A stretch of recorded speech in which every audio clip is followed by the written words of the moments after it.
They poured Coca-Cola on a waitress for laughs, filming her humiliation like it was content for their feed.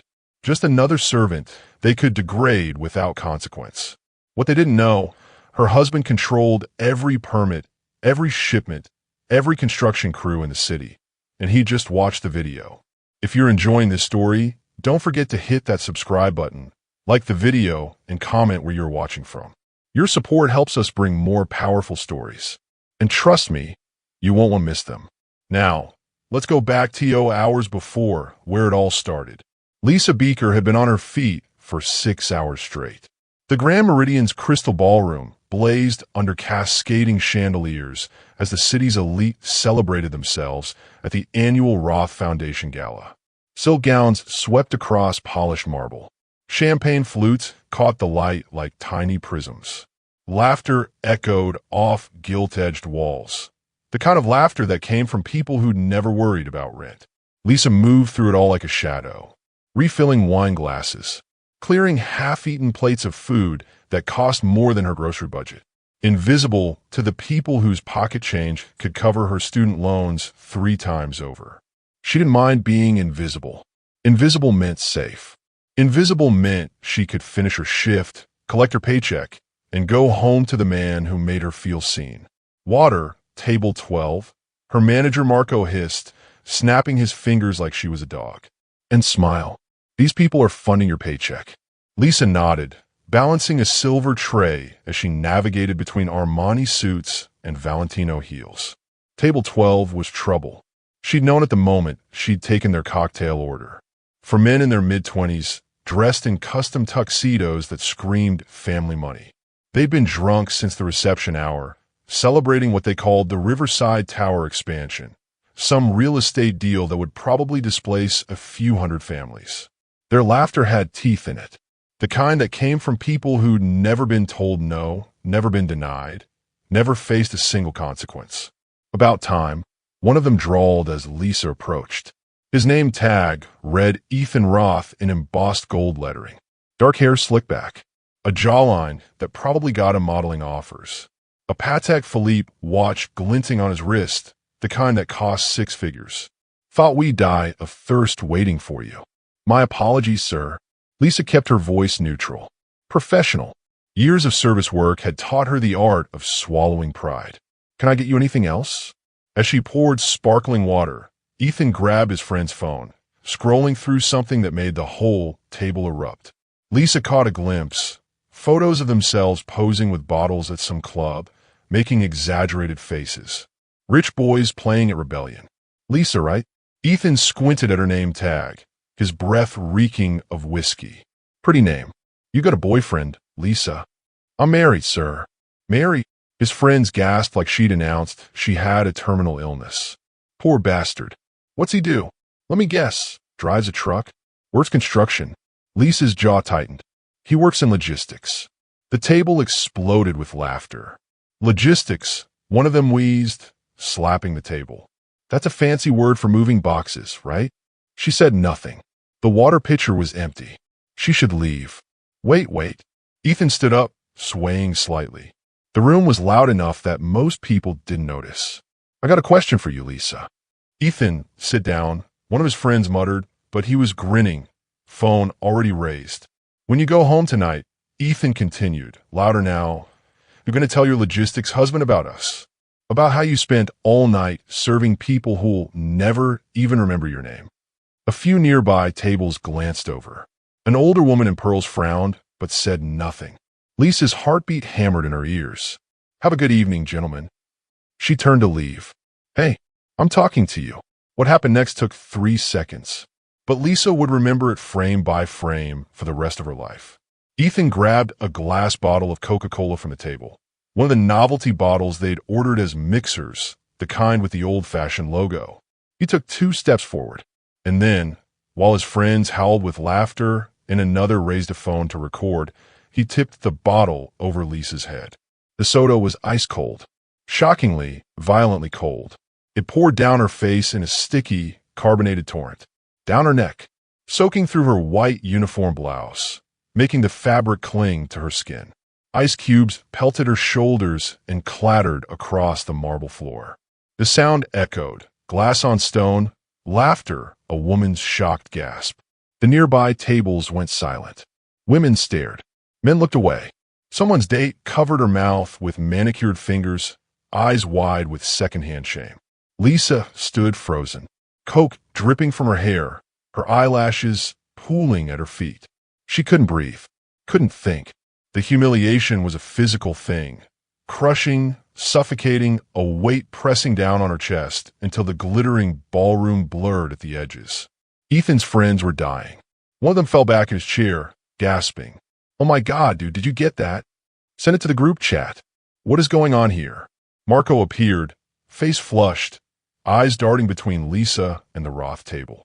He took one look at Ethan's smirking face, at the Roth name on that gold tag, and his expression shifted. Fear. Calculation. "She was rude to our table," Ethan said casually, dropping back into his seat. "Just teaching some manners." Marco grabbed Lisa's arm, fingers digging in hard enough to bruise. "I am so sorry, Mr. Roth." His voice was groveling, desperate. "Lisa, go to the break room. Now." "But I didn't." "Now." Lisa stumbled away, past the staring faces, past the whispers already spreading like wildfire through the room. Her shoes squelched with each step.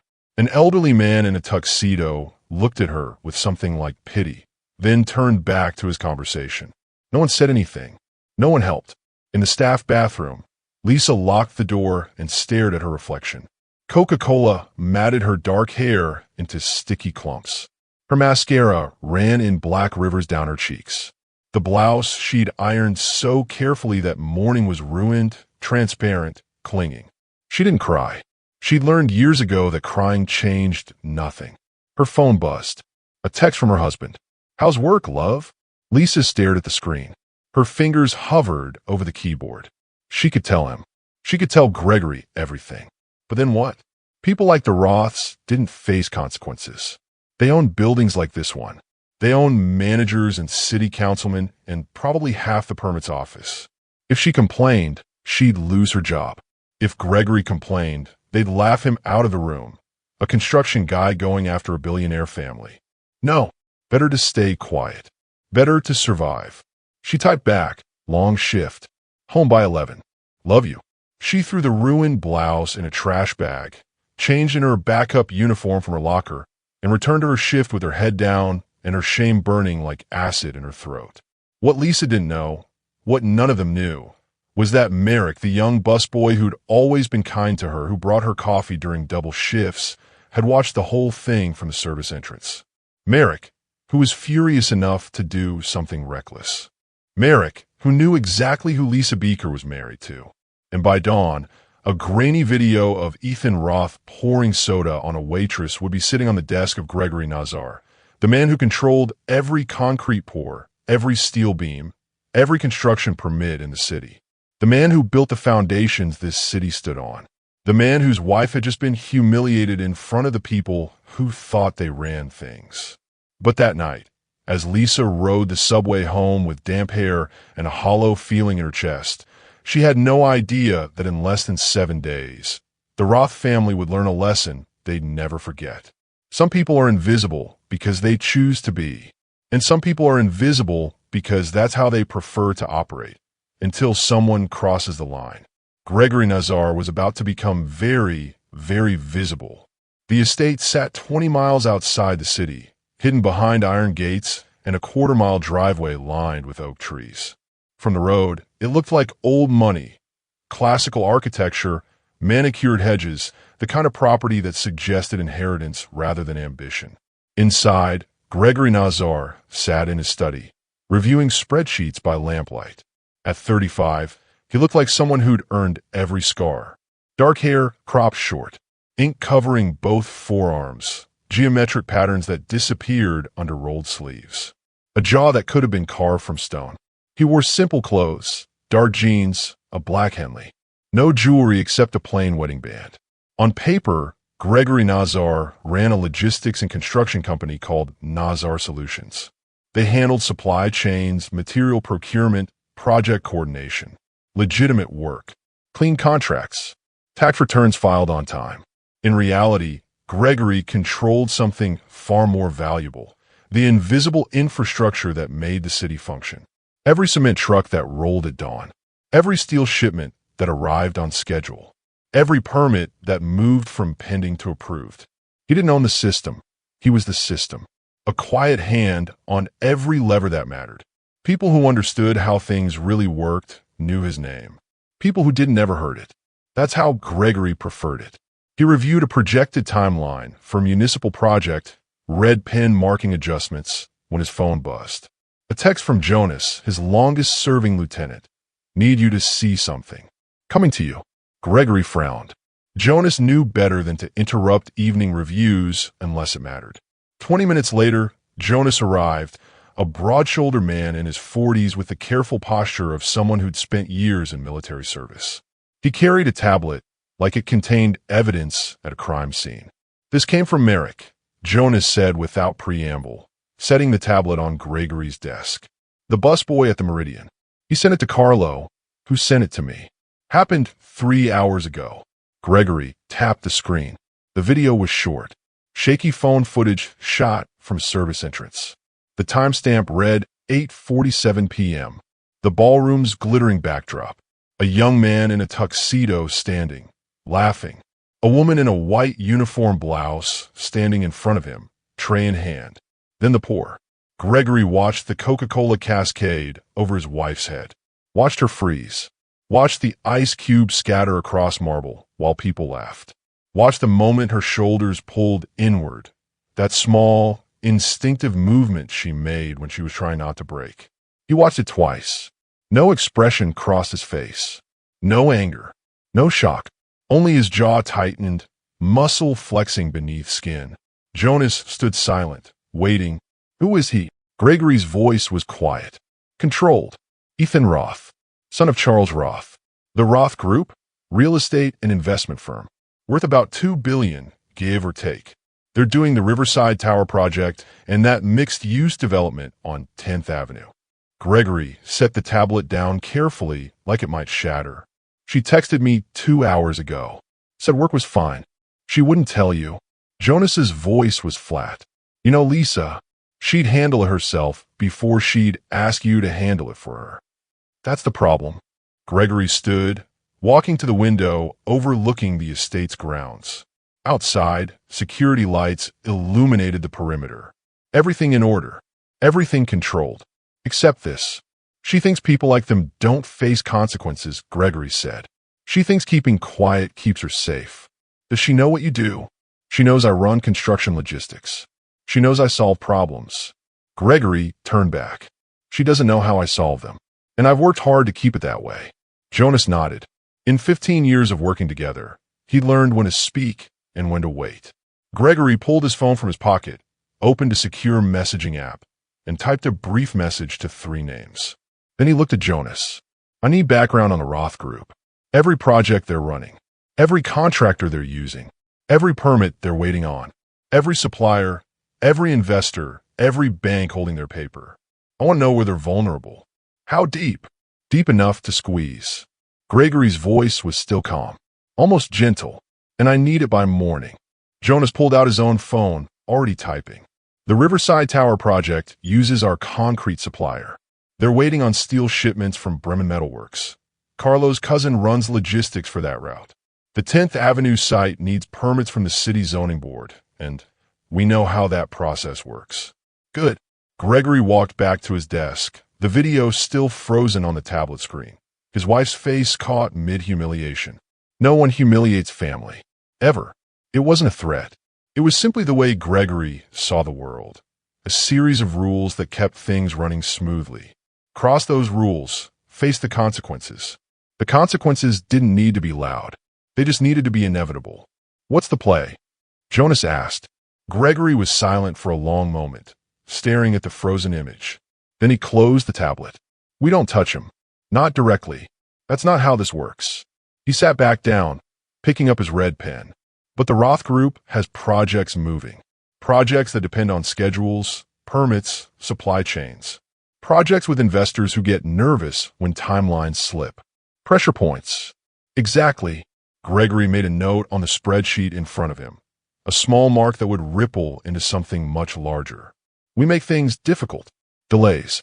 Complications. Nothing illegal. Nothing traceable. Just the normal friction of doing business in a complicated city. Jonas smiled, a thin, humorless expression. How loud? Quiet as a whisper.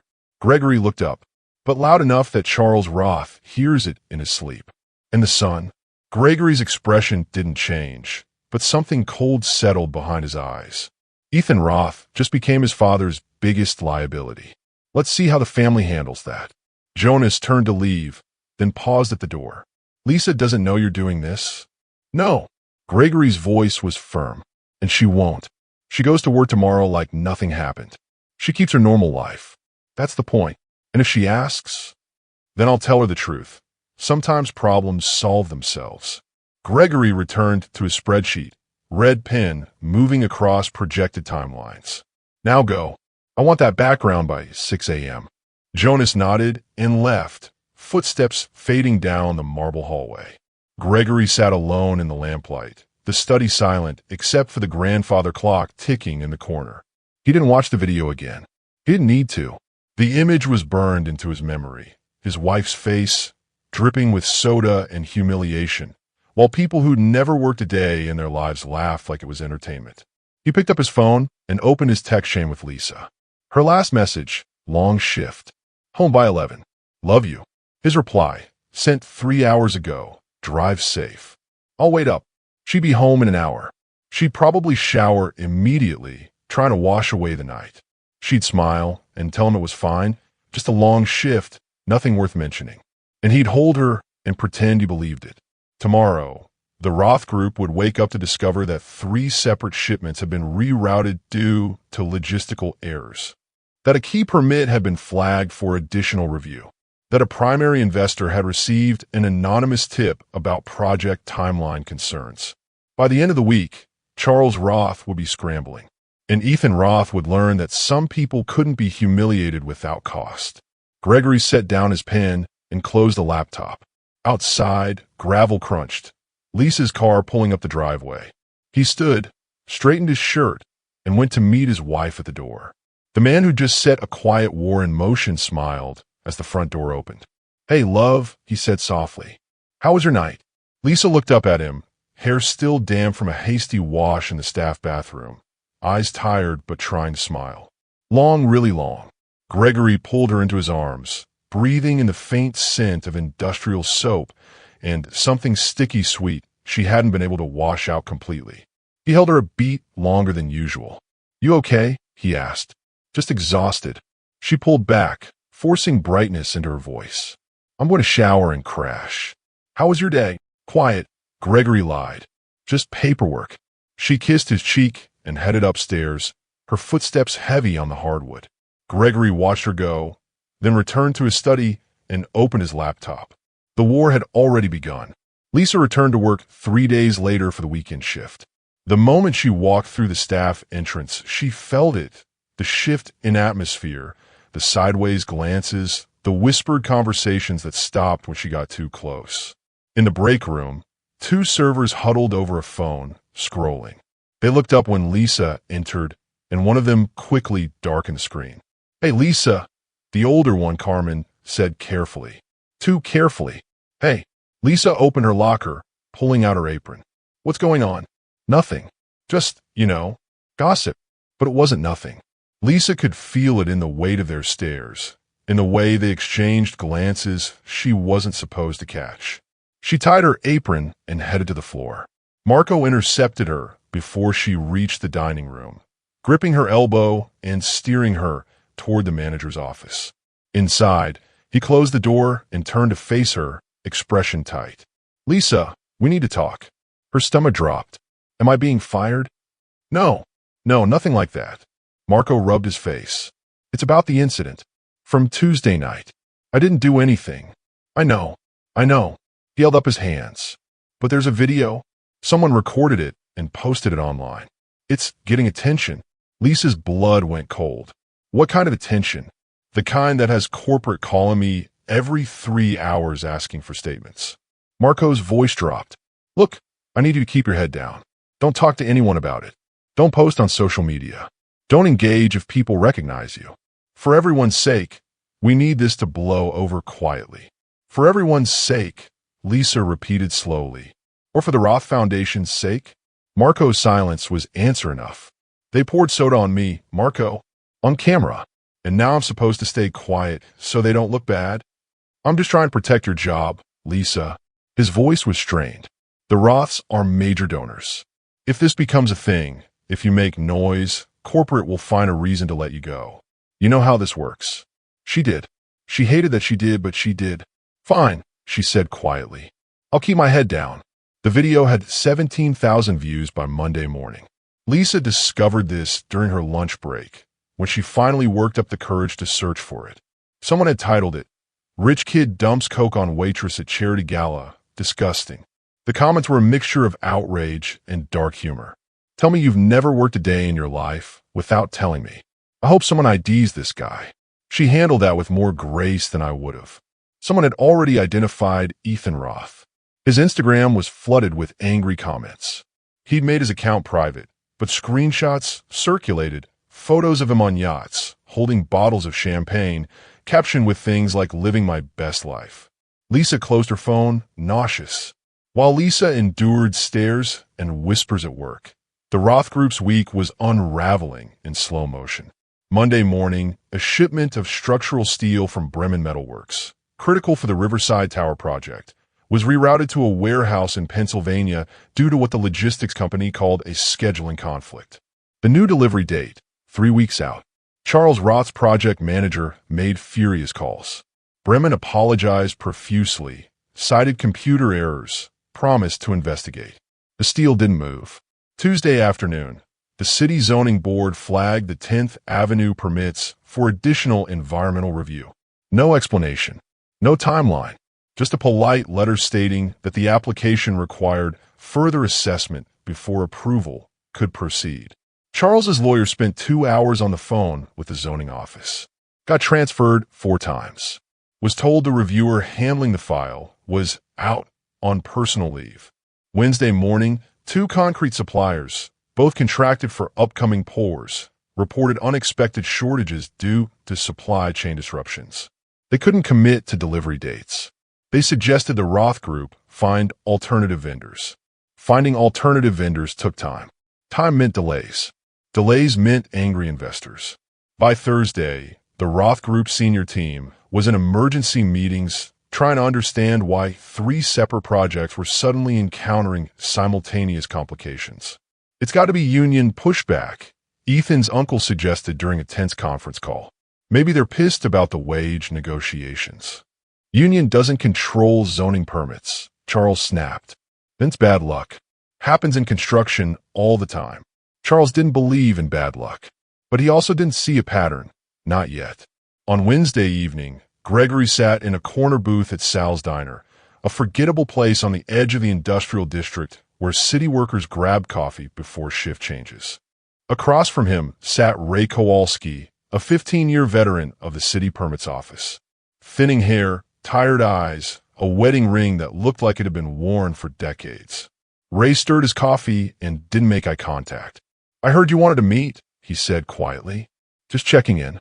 Gregory's voice was pleasant, conversational, making sure everything's running smoothly for you. Ray finally looked up. "Greg, I can't." "Ray." Gregory's tone didn't change, but something in his expression did. "Do you remember when your daughter needed that surgery? 3 years ago." Ray's jaw tightened.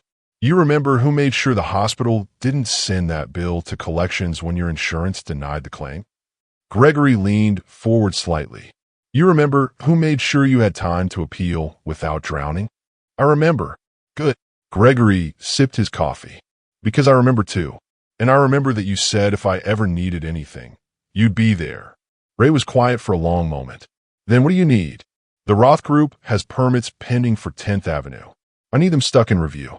Not rejected, just stuck. Indefinitely." "Greg." "No threats, Ray. No pressure. Just a favor, like you offered." Gregory pulled out his wallet and left cash on the table for both their coffees. The file gets lost in the system. Paperwork goes missing. Reviewer on leave. You know how it works. These things happen all the time. Ray stared at the tabletop. How long? Until I say otherwise. After a long pause, Ray nodded once. Okay. Gregory stood, buttoning his coat. Tell your daughter I said hi. He left Ray sitting alone in the booth, staring into his coffee like it held answers. At home that night, Lisa noticed Gregory staring at his laptop with unusual intensity. Everything okay with work? She asked, curling up beside him on the couch. Just some project coordination issues, he said, closing the screen. Nothing serious. She studied his face. He looked tired, more tired than usual, distracted in a way that wasn't like him. You'd tell me if something was wrong, right? Gregory turned to her, expression softening. He brushed a strand of hair behind her ear. Of course. Everything's fine, love. Just busy. She wanted to believe him, and she almost did. He never mentioned the video, never asked about her week, never gave any indication that he'd seen what happened at the gala. And Lisa, exhausted from navigating whispers and stares, didn't bring it up either. By Friday evening, a business reporter for the city's online news outlet published a brief article. Roth Group faces construction delays amid rumors of internal trouble. The Roth Group, a prominent real estate and investment firm, is experiencing unexpected delays across multiple high-profile projects, sources say. Industry insiders cite supply chain disruptions and permit complications, though company representatives insist the setbacks are routine. Investors are reportedly seeking clarification on revised timelines. Charles Roth read the article 3 times, each pass making his blood pressure climb higher. This is a nightmare, he muttered to his COO. First the video, now this. It's like we're cursed. His COO frowned. You think they're connected? How could they be? It's just bad timing. But deep in Charles Roth's gut, where instinct lived, something whispered that coincidence didn't usually arrive in waves. The warehouse sat in an industrial zone 20 minutes from the city center, surrounded by shipping containers and freight yards. Officially, it belonged to a logistics company that handled overseas imports. Unofficially, it was where Gregory Nazar held meetings that required discretion. On Saturday morning, 6 men gathered in the second-floor office, a sparse room with concrete floors, a single long table, and windows overlooking rows of stacked containers. Gregory stood at the head of the table. To his right sat Jonas, tablet open, data ready. To his left, 2 accountants in sharp suits, Richard Park and David Chun, specialists in corporate acquisitions and debt restructuring. Across from them, Marcus Bellini, a lawyer who'd spent 20 years making problems disappear through paperwork rather than violence. And at the far end, 2 older men in tailored suits, Vincent and Sal, remnants of an earlier generation who'd learned their trade in boardrooms and back alleys both. Gregory didn't waste time on pleasantries. The Roth Group, he said, pulling up a projection on the wall behind him. Financial statements, project timelines, debt obligations. Over the next 10 days, we're going to apply pressure until they understand the cost of disrespect. Jonas clicked through slides. Riverside Tower, $60 million in construction costs, funded through a mix of private equity and commercial loans. 10th Avenue Development, $80 million, similar structure. They're leveraged heavily. If projects stall, their cash flow tightens. If cash flow tightens, lenders get nervous. Nervous lenders make calls, Richard added, leaning forward. And we can be there to answer. Gregory nodded. Richard, David, I need you to identify which banks are holding Roth debt. Find out who's underwater, who's looking to offload risk.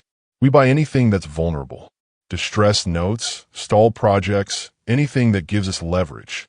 You want control or just pressure? David asked. Both. Quietly. Gregory's voice remained calm, almost clinical. We don't announce acquisitions. We don't make noise. We just accumulate position until we own enough to dictate terms. Marcus, the lawyer, made notes. If we're buying debt, we'll need shell companies. Multiple layers. Nothing traceable back to you directly. Obviously. Gregory glanced at him. I also need you looking at their supplier contracts. Anything with termination clauses, force majeure language, anything that lets us interrupt supply without breaching terms. Redirect, not cancel, Jonas clarified. We've already started with steel and concrete. I have contacts in 3 more supply chains ready to cite capacity issues. Vincent, one of the older men, spoke for the first time. His voice was gravel and smoke. What about the kid? Ethan, leave him alone, Gregory said flatly. Touching him makes this personal and visible. We're not enforcers. We're businessmen applying economic pressure. The father will handle his son once he understands the stakes. And if Charles Roth figures out it's you, he won't. Gregory pulled up another slide. A web of interconnected companies, suppliers, banks, permit offices. He'll see disruptions across 6 different vectors, all with plausible explanations. Supply shortages, regulatory delays, nervous investors. By the time he realizes someone's orchestrating it, will already own his options. Sal, the other older man, smiled thinly. You learned well, kid. Gregory didn't smile back. This isn't about teaching lessons. It's about consequences. He looked around the table. My wife went to work and got humiliated in front of people who think they're untouchable. She kept quiet because she didn't think anything could be done. I'm proving her wrong, without putting her in the crossfire. Plausible deniability, Marcus said. Exactly. Lisa doesn't know. She doesn't need to know. Her life stays normal. Gregory's tone hardened. But the Roths need to learn that private cruelty has public costs. We make their empire unstable enough that apologizing becomes cheaper than fighting. Jonas pulled up a timeline. 2 weeks to acquire controlling debt position. Another week to engineer a cash flow crisis. Then we offer terms. What terms? Richard asked. Gregory was quiet for a moment, then said, public apology. Restitution fund for service workers who faced harassment. And Ethan Roth removed from any operational role in the family business. All of it documented, contracted, binding. That's humiliation, Vincent observed. That's accountability, Gregory corrected. They humiliated someone they thought was powerless. We're proving power doesn't always come with a spotlight. The room fell silent. One rule, Gregory continued, meeting each man's eyes in turn. No blood, no threats, no violence. This is business, clean, legal, and airtight. We apply economic pressure until they break, and we do it in a way that lets them save face by doing the right thing. Understood. Nods around the table. Good. Get to work. While Gregory orchestrated pressure from a warehouse office, Lisa was picking up extra shifts. Monday through Thursday that week, she worked doubles. Lunch service bleeding into dinner service, feet aching, exhaustion settling in her bones. The video had 40,000 views now. Customers recognized her. Some offered sympathetic smiles. Others stared like she was a curiosity. But the money was good, and Lisa needed the distraction. On Wednesday evening, she served a private event in the hotel's smaller ballroom. Corporate donors, another fundraiser. The tickets on her tray read, Roth Foundation Education Initiative. She felt sick seeing the name, but said nothing. She delivered hors d'oeuvres, refilled wine glasses, and kept her expression blank while the Roth family's name echoed through speeches about philanthropy and giving back. The irony wasn't lost on her. At home that night, she found Gregory in his study again, laptop open, phone pressed to his ear. He gestured that he'd be just a minute. Yes, I understand the timeline, he was saying, voice level. But I need confirmation by Friday. Non-negotiable. A pause. Good. Send the documents. He ended the call and looked up at her. Hey, how was the shift? Long. Lisa leaned against the doorframe. You've been working a lot lately. Big project closing. He closed the laptop. Should be wrapped up soon. She studied him. The controlled posture, the careful tone. Gregory had always been calm, but lately, there was something coiled beneath the surface. A focus she couldn't quite name. Greg, are you sure everything's okay? He stood, crossing to her and pulling her into his arms. Everything's fine, love. Just work stress. Nothing you need to worry about. She wanted to believe him. By Thursday, Charles Roth was in full panic mode. 3 investors had called that week asking pointed questions about timeline delays. 2 had requested meetings to reassess commitments. 1 had quietly withdrawn from a planned funding round, citing portfolio rebalancing. Charles's CFO delivered the news in a grim morning briefing. We're looking at a $20 million shortfall if we can't secure bridge financing. And banks aren't returning calls. What do you mean they're not returning calls? I mean, I've left messages with 4 commercial lenders, and no one's calling back. The CFO looked shaken. It's like we're suddenly toxic. Charles slammed his hand on the desk. This doesn't make sense. 5 days ago, we were golden. Now everything's falling apart. Sir, I think we need to consider that someone might be what? Sabotaging us. Charles laughed bitterly. This isn't a movie, David. This is just catastrophically bad luck. But even as he said it, doubt gnawed at him. That night, he stood in his study, bourbon in hand, staring at the city skyline. His son's stupid prank. The viral video. The sudden cascade of problems. Connected? No. Impossible. Wasn't it? Gregory's phone rang just after midnight. Jonas. The Bremen shipment is officially stuck in customs, Jonas reported. Equipment failure at the warehouse. Legitimate issue, but conveniently timed. The Roths are now 6 weeks behind on Riverside. Good. What about the debt? Richard closed on 2 distress notes today. Combined with the others, we now hold $18 million in Roth obligations. Another round next week puts us at majority. Timeline for cash flow crisis. If nothing changes, 10 days, maybe less. Gregory stood at his bedroom window, watching moonlight reflect off the estate's fountain. Down the hall, Lisa slept, exhausted from another double shift, unaware that her husband had spent the week quietly dismantling an empire. Let them sweat, Gregory said quietly. They'll call. Desperate men always call. And when they do, then we give them a choice, public accountability or financial collapse. Jonas was silent for a moment. You're not leaving them a real choice. No, Gregory agreed. I'm not. He ended the call and returned to bed, slipping under the covers beside his wife. Lisa stirred slightly, murmuring something inaudible, and settled against him. Gregory kissed her forehead and closed his eyes. Somewhere across the city, Charles Roth paced his study, unable to sleep, feeling walls close in without understanding why. The invisible hand had begun to squeeze.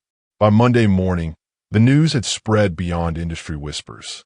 Business Weekly ran a piece titled, Roth Group's Simultaneous Setbacks Raise Questions About Leadership. The article was carefully worded.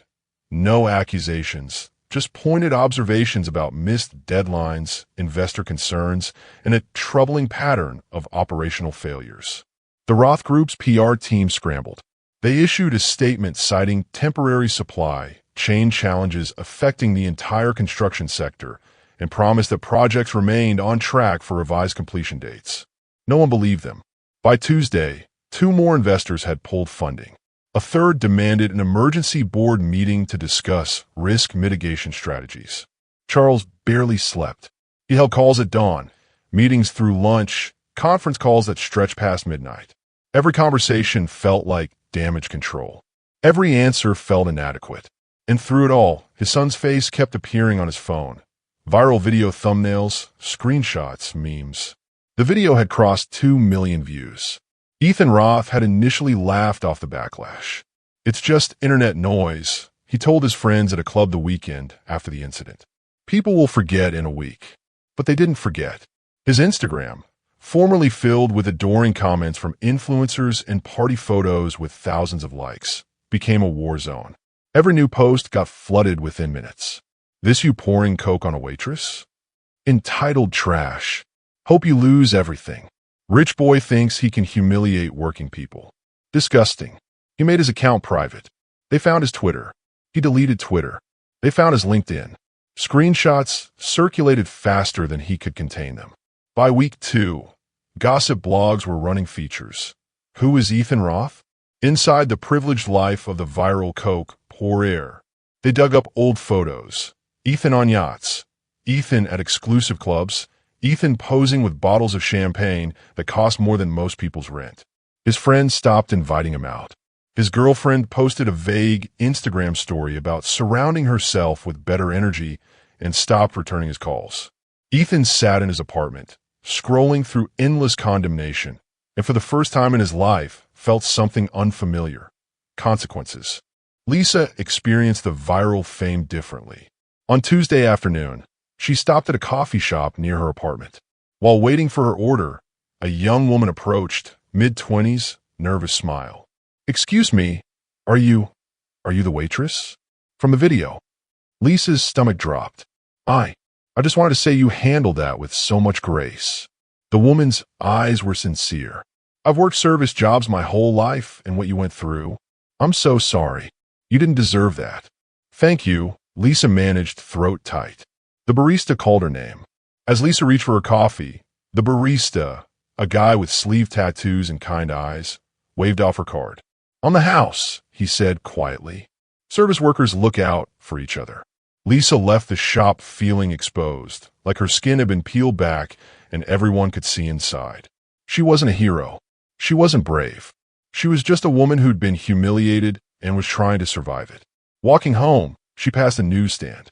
A tabloid cover featured a screenshot from the video, the waitress versus the billionaire heir. Internet explodes. She bought the paper with shaking hands. Inside, the article called her a symbol of working-class dignity and Ethan, the face of entitled cruelty. There are quotes from labor activists, think pieces about wealth inequality, polls asking if Ethan should face legal consequences. Lisa felt sick. That evening, Gregory found her on the couch, paper in her lap, staring at nothing. "Hey," he sat beside her, gently taking the tabloid and setting it aside. "You okay?" "People keep recognizing me," she whispered. "Strangers. They want to tell me I'm brave or strong or I don't know, but I don't feel brave. I feel like I'm being watched all the time." Gregory pulled her close. "Then stop looking. Stop reading about it. Social media, tabloids, all of it, turn it off." "But what if? What if nothing?" His voice was firm but gentle. "You did nothing wrong. You went to work. Someone treated you horribly. That's on them, not you. Let the internet have its outrage. You don't owe anyone your pain." Lisa leaned into him, breathing in the familiar scent of his cologne. "I just want it to be over." "It will be," Gregory said quietly. "Soon." She didn't ask what he meant.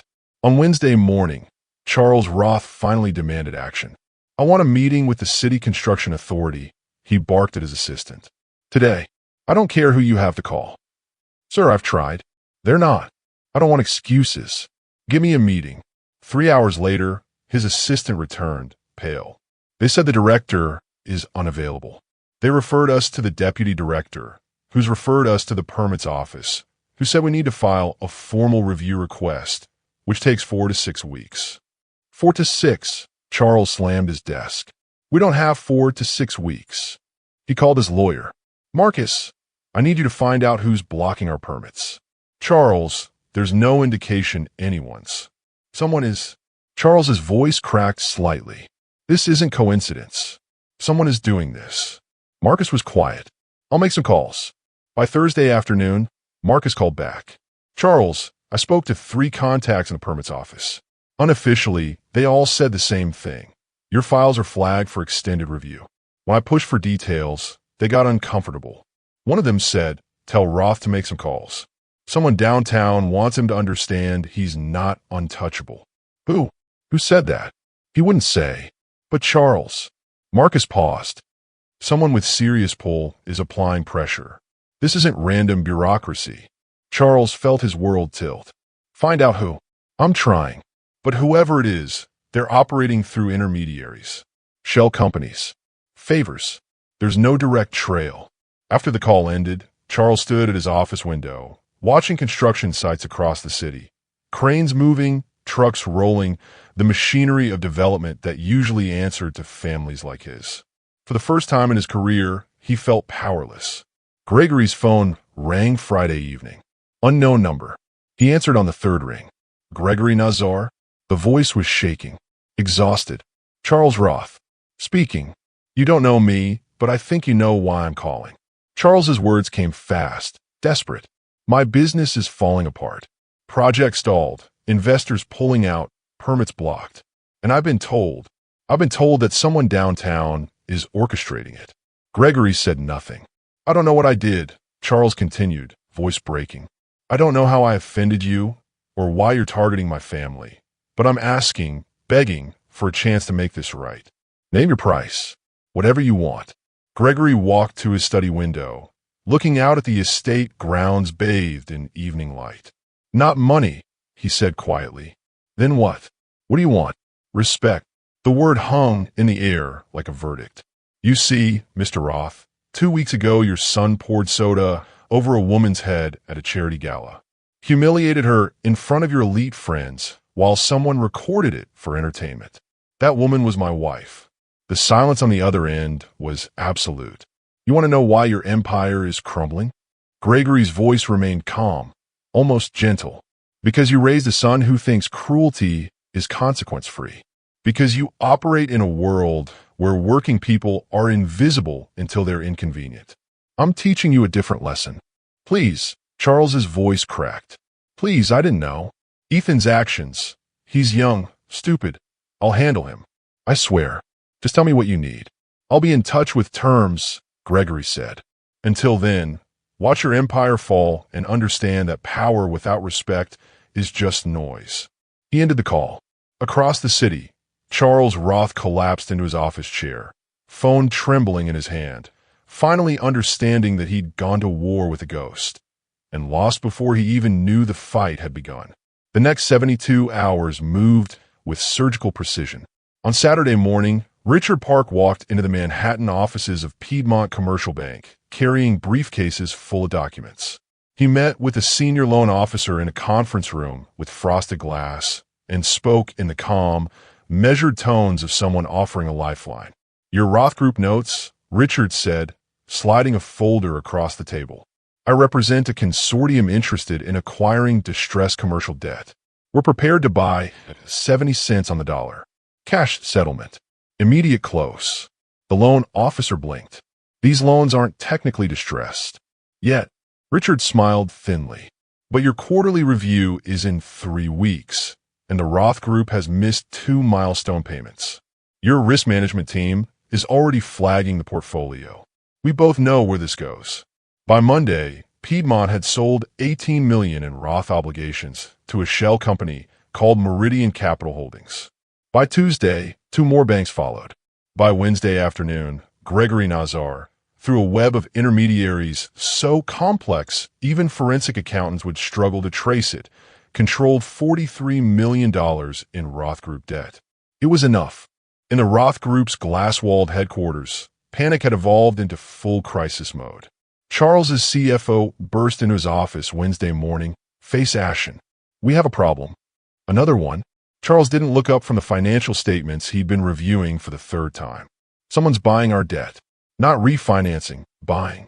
Taking ownership of our outstanding notes. Charles's head snapped up. What? Who? Shell companies. I've tracked 3 so far. Meridian Capital, Stonebridge Holdings, Arcadia Investment Group. But they're all registered to P.O. boxes and law firms. No real principals listed. How much have they bought? The CFO swallowed. As of this morning, approximately $43 million. That's controlling interest in both the Riverside and 10th Avenue projects. The room seemed to tilt. Someone's buying us out piece by piece, the CFO continued, voice shaking. And I can't figure out who. But Charles knew. Deep in his gut, he knew. Gregory Nazar. The man had gone from sabotage to ownership, from invisible pressure to absolute control. And Charles had been too blind, too arrogant, to see it coming. Lisa noticed the change in Gregory that week. The late nights, stretching into early mornings, the hushed phone calls behind closed doors, the distracted silences over dinner. Wednesday night, she found him in his study at 2 a.m., papers spread across the desk, laptop screen glowing in the darkness. Greg! She stood in the doorway, wrapped in a bathrobe. It's the middle of the night. He looked up, surprised. I didn't mean to wake you. You didn't. But you're never in bed anymore. She crossed to him, concerned. Is everything all right? This project you keep mentioning, is something wrong? Gregory reached for her hand, pulling her close. Everything's fine. I'm just tying up loose ends. Big deal, closing soon. You'd tell me if it was more than that, right? He looked into her eyes, those warm, trusting eyes that had never asked him to be anything other than honest, and felt the weight of all the things he couldn't say. I promise, he said softly. Everything will be resolved soon. And when it is, things go back to normal. She studied his face, then nodded slowly. Okay, but come to bed soon. I will. She kissed his forehead and left. Gregory watched her go, then returned to the documents outlining the final terms of Charles Roth's surrender. Ethan Roth learned the truth in pieces. On Thursday afternoon, he met a friend from college, a guy who worked in private equity, for drinks at a bar in Tribeca. Dude, what's happening with your family's company? His friend asked after the second round. I'm hearing crazy rumors. Just supply chain stuff? Ethan muttered, staring into his whiskey. Bad luck. Bad luck. His friend laughed without humor. Ethan, someone's systematically taking apart your father's empire. Word on the street is they've bought up a huge chunk of your debt. That's not bad luck. That's a hostile takeover. Ethan's stomach dropped. Who? No one knows for sure. But I heard a name floating around, Gregory Nazar. Guy who runs logistics and construction. Quiet operator. Connected. The name meant nothing to Ethan. Why would some construction guy care about us? His friend gave him a long look. You really don't know? Know what? That video. The waitress. His friend leaned forward. Someone told me she's married to him. To Nazar. The bar seemed to go silent. Ethan's hands went cold. You're saying I poured Coke on? He couldn't finish the sentence. On the wife of one of the most powerful men in the city's construction industry. Yeah. His friend shook his head. Dude, you poured Coke on the wrong woman. Ethan left the bar in a daze, viral video playing on repeat in his mind, but now with a different ending. Now, with invisible consequences spreading like cracks through glass. On Friday morning, Charles Roth received a message from an unknown number. 62 Park Avenue, 14th floor, 2 p.m. Come alone. He almost didn't go. Almost called his lawyer, his security team, the police, but he knew it would be useless. At 1:55 p.m., Charles stepped off an elevator into a quiet hallway. Suite 1402 had no nameplate, just a number on frosted glass. He knocked. Come in. The office was spare, a conference table, 2 chairs, windows overlooking the city. Gregory Nazar stood by the window, wearing dark jeans and a simple black shirt. No suit, no pretense. He looked nothing like Charles expected. Younger, calmer, tattooed forearms crossed over his chest. Mr. Roth. Gregory gestured to a chair. Sit. Charles sat, trying to maintain some dignity. You're Nazar. I am. You destroyed my company. No. Gregory's voice was quiet. I've acquired leverage over your company. There's a difference. Whether it's destroyed depends entirely on what happens in the next 10 minutes. He slid a folder across the table. Charles opened it. Legal documents, debt transfer agreements, asset schedules, and at the bottom, a single-page term sheet. You now own controlling interest in your 2 largest projects, Gregory finished. $43 million in debt obligations, which means I control whether those projects move forward or die in bureaucratic limbo. Charles's hands shook as he read the terms. Public apology from Ethan Roth, recorded, distributed, sincere. Establishment of a $500,000 compensation fund for service industry workers who face harassment. Immediate removal of Ethan Roth from all operational and leadership roles within Roth Group. Binding non-retaliation clause preventing any action against Lisa Baecker. This is extortion, Charles whispered. This is accountability. Gregory sat across from him, expression unreadable. Your son humiliated my wife because he thought there would be no consequences. I'm teaching him, and you, that actions have costs. Why not just ruin us? You have the power. Because I'm not interested in destruction. I'm interested in correction. Gregory leaned forward slightly. Sign these terms, issue the apology, create the fund, and remove your son from leadership. Do that, and your projects resume. Permits clear. Supply chains normalize. Your company survives. And if I refuse, then I foreclose on every note I own. Your investors panic. Your projects collapse. And you spend the next decade in bankruptcy court explaining to shareholders how you lost a $2 billion empire because your son poured soda on a waitress. The choice wasn't really a choice. Charles picked up the pen with a trembling hand and signed each page. When he finished, Gregory collected the documents and stood. One more thing, Gregory said quietly. Your empire remains only if she forgives you publicly. The apology isn't to me. It's to her. And it has to be real. Charles looked up hollow-eyed. How do I make it real? That's your problem. Gregory walked to the door and opened it. You have 7 days. My lawyer will be in touch with logistics. Charles stood on shaking legs and walked past Gregory into the hallway. Mr. Roth, Gregory called. Charles turned. For what it's worth, Gregory said, I hope you learned something from this. Power without respect is just borrowed time. The door closed. Charles stood alone in the empty hallway, the signed documents feeling like a death certificate in his pocket. Across the city, Lisa finished her shift and took the subway home, unaware that her husband had just rewritten the future while she refilled water glasses and smiled at strangers. 7 days later, the Roth Group issued a media advisory, press conference scheduled, statement regarding recent events. The announcement rippled through social media within hours. Speculation exploded. Comment sections filled with theories, demands, and barely contained rage from people who'd watched the viral video and waited for accountability that never seemed to come. Until now, Tuesday morning, 10 a.m., the Roth Group's corporate headquarters, a glass tower in Midtown Manhattan. The lobby conference room had been converted into a press area. Rows of chairs filled with journalists, cameras on tripods, boom mics hovering like mechanical birds. News vans lined the street outside. Live stream notifications pinged across every major platform. At 10:03, Charles Roth entered from side door, face drawn, suit impeccable but somehow diminished. Beside him walked Ethan, pale, thinner than he'd been 2 weeks ago, eyes shadowed with sleepless nights. They took positions behind a podium bearing the Roth Group logo. Cameras flashed like lightning. Charles spoke first, voice steady but strained. Thank you for coming. 2 weeks ago, an incident occurred at a charity event we hosted. An incident that has rightfully provoked public outrage and reflection within our organization and our family. He paused, swallowing hard. My son, Ethan, engaged in behavior that was cruel, demeaning, and completely unacceptable. He humiliated a hard-working woman who was doing her job with dignity and professionalism. There is no excuse, no justification. And today, we are here to take full responsibility. He stepped aside. Ethan approached the microphone. His hands shook as he unfolded a piece of paper.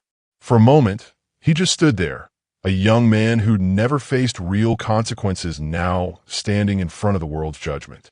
My name is Ethan Roth, he began, voice cracking slightly, and I owe Lisa Baecker an apology that words can barely express.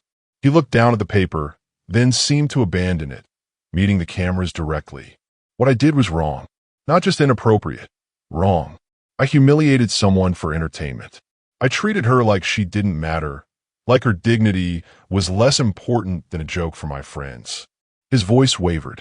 I did it because I've lived my entire life in privilege, never understanding that cruelty has consequences, never understanding that people I didn't see as equals are human beings deserving of respect. Tears gathered at the corners of his eyes. Lisa, if you're watching this, I am so deeply sorry. You handled what I did with more grace than I've ever shown in my life. You deserve better. You deserve better. He wiped his eyes quickly. I know this apology doesn't undo what happened, but I want you to know that I'm ashamed, and I'm committed to being better. Charles returned to the microphone. In addition to this apology, the Roth Group is establishing a $500,000 fund dedicated to supporting service industry workers who face harassment or discrimination. We're partnering with labor organizations to ensure this money makes real impact. He paused, and something in his expression shifted, resignation, perhaps, or genuine remorse. Furthermore, effective immediately, Ethan will be stepping down from all operational and leadership roles within our organization. This isn't punishment for publicity, this is accountability. He will be taking time to reflect, to grow, and to understand the weight of his actions. The room erupted with questions, but Charles raised his hand. We won't be taking questions today. This statement stands on its own. Thank you. They walked off the small stage together. Father and son, empire diminished, lesson learned. Lisa was folding laundry in the living room when her phone started buzzing. Text after text. Notifications flooding in. She picked up the phone, confused, and saw messages from Carmen, from Merrick, from people she hadn't heard from in years. Are you watching this? They're apologizing. They're actually apologizing. Turn on the news. Now. Lisa grabbed the remote with trembling hands and turned on the TV. Every news channel showed the same thing. The press conference already replaying on loop. Ethan's face, his shaking voice, the apology she'd never expected to hear. She sank onto the couch, hand over her mouth, tears streaming down her face. The front door opened. Gregory came in, home early from meetings, and found her staring at the screen. Lisa, he crossed her quickly. What's wrong? She pointed at the TV, unable to speak. Gregory sat beside her, taking her hand. On screen, Ethan's apology played again. You handled what I did with more grace than I've ever shown in my life. They apologized, Lisa whispered. How did this happen? Gregory squeezed her hand gently. Sometimes people realize they were wrong. But people like them never. They don't do this. She turned to him, searching his face. Greg, this is impossible. He met her eyes, expression calm and unreadable. Justice isn't always impossible. Sometimes it just takes time. She leaned against him, crying quietly, relief and disbelief mixing into something she couldn't name. Gregory held her, saying nothing, watching the news replay footage of the apology that would soon circle the globe. Within an hour, the press conference was trending worldwide. The video was titled everything from billionaire heir apologizes to waitress he humiliated to they finally faced her to justice served. The apology everyone waited for. Social media exploded. This is what accountability looks like. I can't believe they actually did it. Respect. Still doesn't undo what he did, but it's a start. That fun better be real. We'll be watching. She deserved this. Every worker who's been treated like dirt deserved to see this. News outlets ran analysis pieces. Labor activists praised the fund. Think pieces debated whether the apology was genuine or coerced. Late-night hosts played clips with commentary. But through it all, one name never appeared: Gregory Nazar. No journalist connected the dots between a viral incident and the quiet unraveling of the Roth Group's empire. No one traced the shell companies, the debt acquisitions, the permits frozen and then mysteriously cleared. No one understood that what looked like sudden conscience was actually calculated pressure applied by invisible hands. The world saw accountability. Only a handful of people saw the architecture behind it. That evening, Lisa sat curled against Gregory on the couch, watching the news cycle repeat itself. Do you think he meant it? She asked quietly. The apology? Gregory considered the question. I think he was terrified. And sometimes fear teaches lessons that privilege never could. The fund, though. She shook her head, still processing. $500,000 for service workers. That's real. It is. Gregory kissed the top of her head. You deserve that.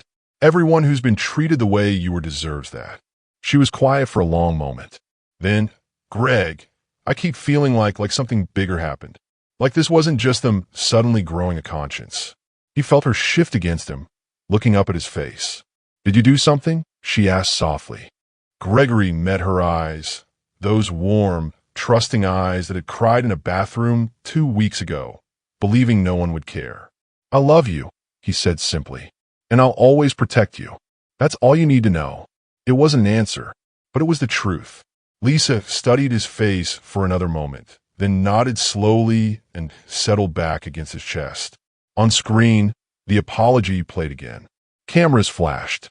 Ethan's voice cracked with what might have been genuine remorse, or simply the weight of consequences finally catching up. Gregory held his wife and watched the world celebrate justice, knowing that real power was never about recognition.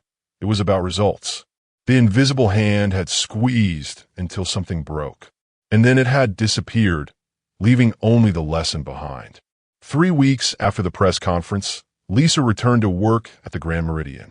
She'd taken time off, partly because Marco had insisted, partly because she needed space from the cameras, the reporters who tried to contact her, the sudden transformation from invisible server to public symbol. But bills didn't pay themselves, and sitting at home felt like hiding. So on a Tuesday morning, she walked through the staff entrance, changed into her uniform, and prepared to face whatever came next. The difference was immediate. In the break room, conversations stopped when she entered. Not with hostility, with something closer to reverence. Carmen hugged her without words. Other servers nodded with respect they'd never shown before. Even Marco approached carefully, almost deferential. "Welcome back, Lisa. If you need anything, lighter sections, different shifts, just say the word." "I'm fine, Marco. I just want to work." On the floor, patrons treated her differently too. Some recognized her and offered sympathetic smiles. Others seemed nervous, overly polite, as if proximity to her carried weight. Tips increased. Complaints vanished. The invisible woman had become visible, but not in the way she'd ever wanted. During lunch service, an older businessman at table 6 made a minor complaint about his steak temperature. Then he looked at Lisa, really looked at her, and his expression shifted. "Actually, you know what? It's perfect. Thank you." She walked away feeling the strangeness of it. How a moment of public humiliation had somehow granted her a kind of untouchable status. She wasn't sure she liked it, but she didn't hate it either. That same afternoon, Gregory sat in his office at Nazar Solutions reviewing quarterly reports when his assistant buzzed. "Someone's here to see you." Says his name is Merrick. No appointment. Gregory frowned. "Send him in." The young man who entered looked terrified. Early 20s, thin, with nervous energy that made him shift from foot to foot. Merrick, the busboy from the Meridian. The one who'd recorded the incident and sent it up the chain. "Mr. Nazar," Merrick began, voice shaking. "I'm sorry to just show up, but I needed to talk to you." Gregory gestured to a chair. "Sit." Merrick sat on the edge of the seat, hands clenched together. "I'm the one who sent the video. The one of Lisa at the gala. I recorded it and sent it to Carlo, who works with you, because I thought someone should know. Someone who could do something." He looked up, eyes wet. "But I didn't ask Lisa's permission. I didn't think about what it would mean for her when it went viral. I just wanted those rich assholes to face consequences, and now Lisa's face is everywhere, and she didn't ask for that, and I—" "Merrick." Gregory's voice was calm, cutting through the spiral. "Stop." The young man fell silent. "You did the right thing," Gregory said simply. "Lisa would never have told me. She would have swallowed that humiliation and carried it alone because she thought nothing could be done. You gave her justice when she wouldn't have asked for it herself. But the video changed things. Sometimes justice requires visibility. Sometimes it requires witnesses." Gregory leaned forward slightly. "You didn't exploit her. You documented cruelty and made sure someone who could act actually saw it. That took courage." Marek's shoulders sagged with relief. "Thank you. I've been feeling guilty for weeks." "Don't." Gregory's expression shifted, something harder beneath the surface. "But understand this. You never mention my name. Not to reporters, not to friends, not to Lisa. What happened after you sent that video stays invisible." "Understood." Merrick nodded quickly. "I won't say anything. I swear." "Good." Gregory stood, signaling the meeting's end. "Keep looking out for people who can't look out for themselves. The world needs more of that." Merrick stood, shook Gregory's hand with trembling fingers, and left. Gregory returned to his desk and made a single note in his secure files. Merrick Torres, protected. Anyone who came after the young busboy would find themselves facing obstacles they couldn't explain. Across town, the Roth Group's restructuring made quiet headlines. Charles Roth stepped down as CEO, citing health reasons and family priorities. The board appointed an outside executive to lead the turnaround. Projects resumed slowly as permits cleared and supply chains normalized, though everyone involved noticed the sudden absence of friction. Ethan Roth disappeared entirely. Some said he'd gone to Europe. Others claimed South America. A few gossip blogs reported sightings at a meditation retreat in India. The truth was simpler. His father had sent him abroad with a trust fund and explicit instructions never to return without demonstrating meaningful change. The Roth name, once synonymous with power, now carried a different weight, a reminder that privilege without accountability was just borrowed time. 4 weeks after the press conference, on a quiet Saturday night, Lisa and Gregory sat on their back patio under string lights, wine glasses catching the glow. Lisa had been unusually quiet all evening, lost in thought. Finally, she turned to him. "Greg, can I ask you something?" "Always." She studied his face in the soft light. "Did you have anything to do with what happened? With the Roths apologizing, with Ethan being removed from the company, with all of it?" Gregory took a slow sip of wine, considering his answer. "Why do you ask?" "Because it doesn't make sense." Her voice was gentle but persistent. People like the Roths don't just suddenly develop consciences. They don't apologize unless they have to. And all those problems their company had, the delays, the permit issues, the investors pulling out, it all happened right after the video went viral. Then it all resolved right after the apology. She set down her glass. "That's not coincidence. That's orchestration." Gregory was quiet for a long moment, then smiled faintly. "Some lessons teach themselves." "Greg, Lisa." He reached for her hand. "What matters is that you got the apology you deserved. That a fund exists to protect other workers. That Ethan Roth learned consequences exist even for people born into money." He squeezed her fingers gently. "Does it matter how?" She looked at their joined hands, then back at his face. The calm expression, the steady eyes, the man who'd always protected her but never told her exactly how. "You're not going to tell me, are you?" "There's nothing to tell," he said softly. "I'm just a guy who runs construction logistics.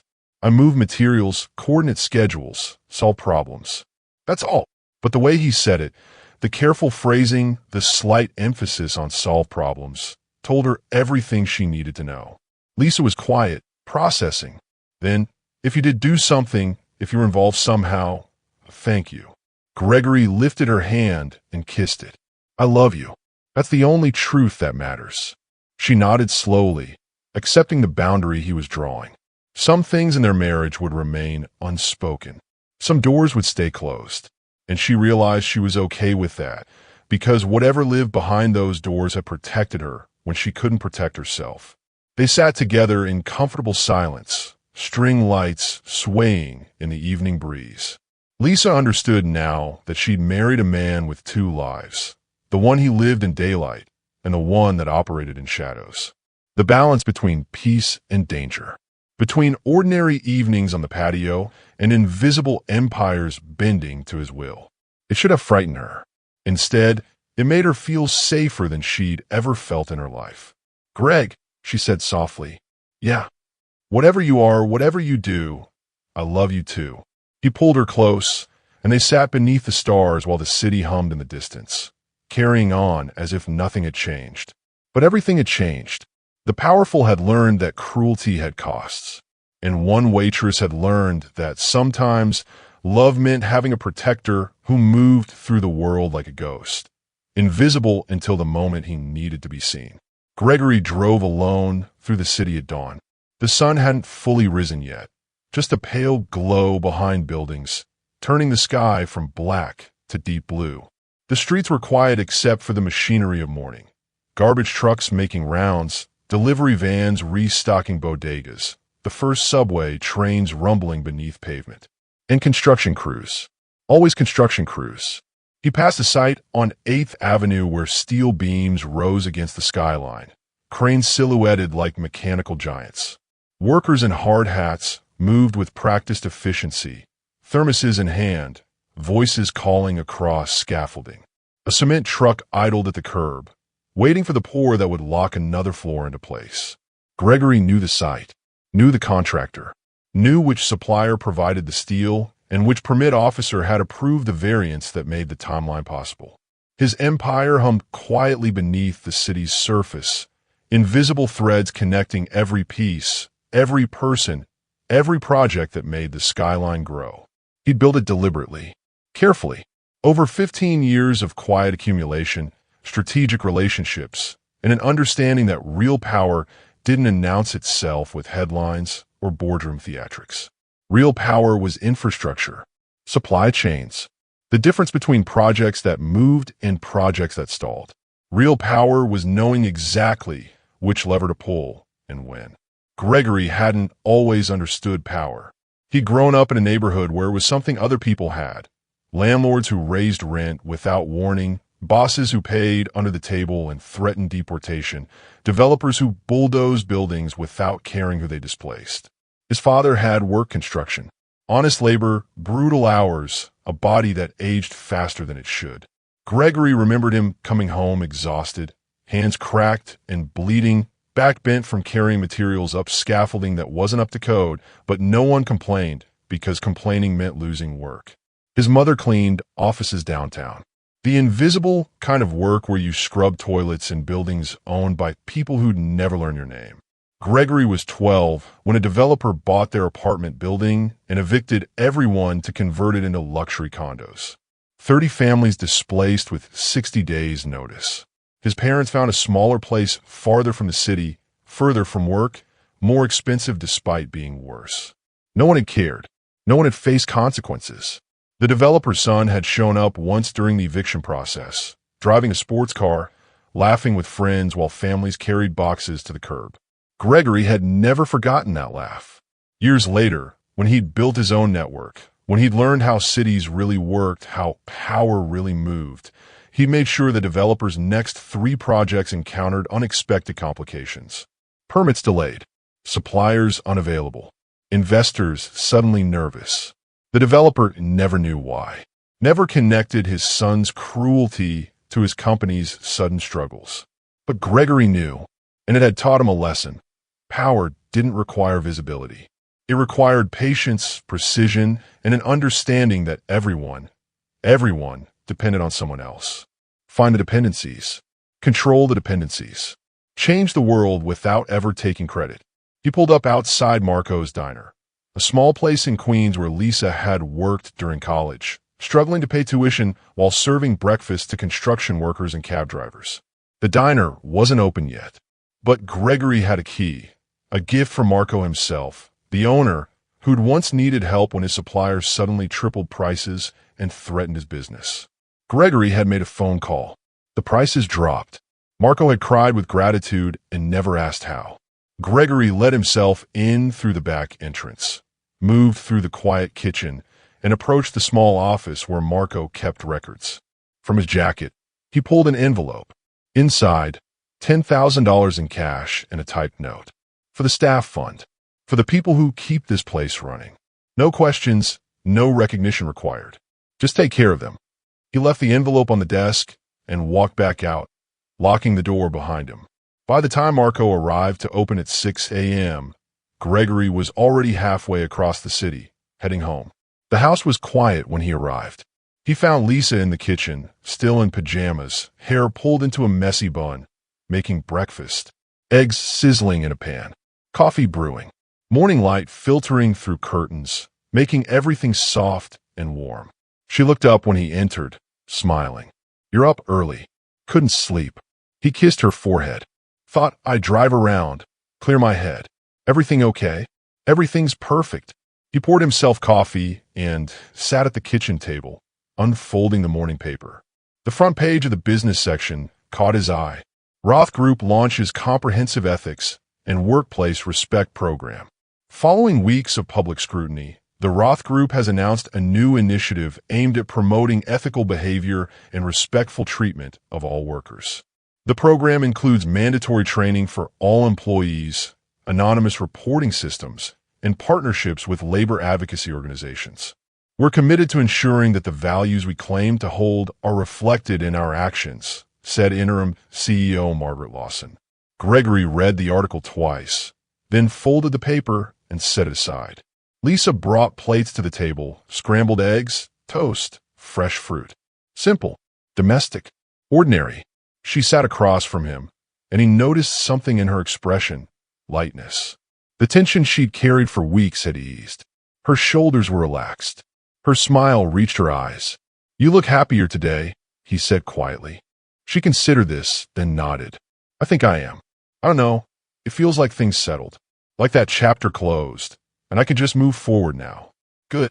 He reached across the table and took her hand. You deserve to be happy. So do you. She squeezed his fingers. I know you've been stressed lately with work, but whatever you were dealing with, it seems better now too. It is, he said simply. They ate breakfast together in comfortable silence. Husband and wife, ordinary morning, ordinary life. Lisa had no idea that across the city, her name carried weight in boardrooms where decisions were made. That executives whispered about the waitress whose humiliation had somehow triggered a cascade of consequences no one fully understood. That an entire empire had bent and restructured because someone had dared to pour soda on her head. She didn't know that her husband controlled supply chains, owned debts, and moved through the city's power structure like water through cracks, invisible until pressure was needed. She didn't know that while she'd served breakfast at the Meridian, men in glass towers had signed documents transferring control of millions in assets to shell companies her husband controlled through intermediaries 3 layers deep. And Gregory would never tell her, because real power wasn't about recognition. It was about results. Real love wasn't about credit. It was about protection. After breakfast, Gregory returned to his study to review reports. Projects across the city were moving again. The friction he'd engineered had disappeared as quickly as it had arrived. Permits cleared. Shipments resumed. Investors relaxed. The Roth Group would survive, diminished but functional, carrying forward with new leadership and hard-learned lessons. Ethan Roth would spend years abroad, hopefully learning that privilege required responsibility. And Lisa would continue working at the Meridian, serving the city's elite, now treated with the respect she'd always deserved, but had never received until the world was forced to watch her humiliation and reckon with its own complicity. Gregory closed his laptop and looked out the window at the estate grounds, manicured, peaceful, quiet. He'd built this life deliberately, a fortress of normalcy that protected Lisa from the machinery he operated in shadows. 2 lives running parallel, the one she saw and the one that made her safety possible. Some might call it manipulation. Others might call it love. Gregory called it necessary. The world wasn't fair. Power didn't distribute itself evenly. And people like the Roths, people who'd never faced consequences, who treated cruelty as entertainment, only learned when someone with greater power decided to teach them. He'd been that teacher. Quiet, invisible, absolute. And now the lesson was complete. That evening, as the sun set over the city, Gregory stood on the patio with a glass of whiskey, watching lights flicker on across the skyline. Somewhere out there, construction crews were working late shifts on projects he'd ensured could move forward. Permits were being processed through channels he'd greased years ago with favors and strategic relationships. Supply chains hummed along routes he'd helped establish. The city breathed, and Gregory's influence moved through it like oxygen, essential, invisible, everywhere. Lisa stepped outside, wrapping a blanket around her shoulders against the evening chill. She stood beside him, following his gaze toward the glittering skyline. "What are you thinking about?" she asked. "How lucky I am," he said simply. She leaned against him, and they stood together in silence, watching the city that bent to his will without ever knowing his name. Some power doesn't roar. It whispers, and the world listens. Thank you for watching this story to the end. If you enjoyed this story, you will surely love the next one. It's as crazier and more intriguing as you can ever imagine.